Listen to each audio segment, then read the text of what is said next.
Hi అండి, అందరికీ నమస్తే. Welcome to my channel. ఇవాళ ఒక చక్కటి టేస్టీ రెసిపీతో మీ ముందుకు వచ్చాను. ఆ రెసిపీ ఏంటంటే కాకరకాయ కూరవేపుడు. మనలో చాలామంది పిల్లలకు పెద్దలకు కాకరకాయ అంటే అస్సలు నచ్చదండి. చేదు ఉంటుందని తినరు. బట్ కాకరకాయ తినాలి, హెల్త్కి చాలా మంచిదండి. వీక్లీ వన్స్ అయినా మన ఫుడ్లో ఉండేలా చూసుకోవాలి.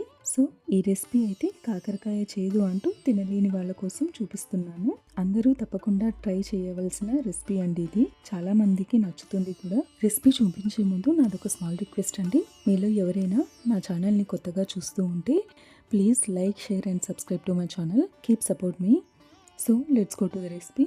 ముందుగా కాకరకాయలన్నింటినీ శుభ్రంగా కడిగి ముందు వెనుక భాగాలను కట్ చేసి ఉంచుకోవాలి. ఇప్పుడు అన్ని కాకరకాయలను సన్నగా తురిమి పెట్టుకొని అందులో కాస్త ఉప్పు, పసుపు వేసి బాగా కలిపి 2-3 నిమిషాల వరకు వదిలేయాలి.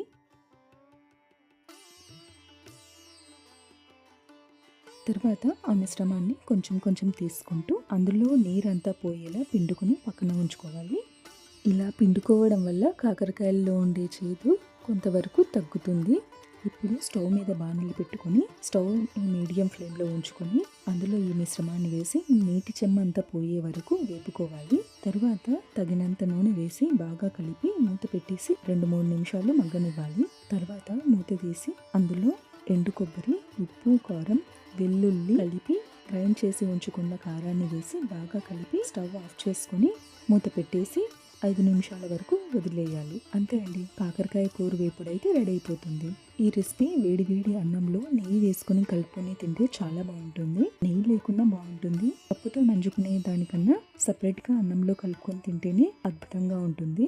సో ఈ రెసిపీని మీరు ట్రై చేసి మీకు ఎలా వచ్చిందో కామెంట్స్లో చెప్పండి. ఇదండి ఇవాల్టి వీడియో.